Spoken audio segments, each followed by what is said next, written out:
नमस्ते सभी को और स्वागत है।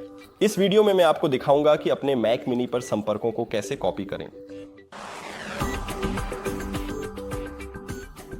आपको कॉन्टैक्ट्स खोलने से शुरू करना होगा और अब हमारे पास यहां एक संपर्क है। अब यहां दाहिने बटन पर क्लिक करें और वी कार्ड निर्यात करें।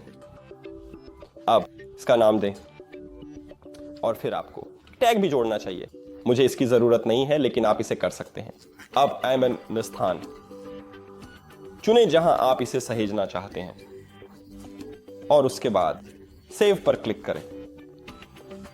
और अब अगर हम दस्तावेजों में जाएं, ने इसे दस्तावेजों में सहेजा है, हमारे पास है संपर्क और अब आप इसे किसी भी प्लेटफॉर्म पर साझा कर सकते हैं।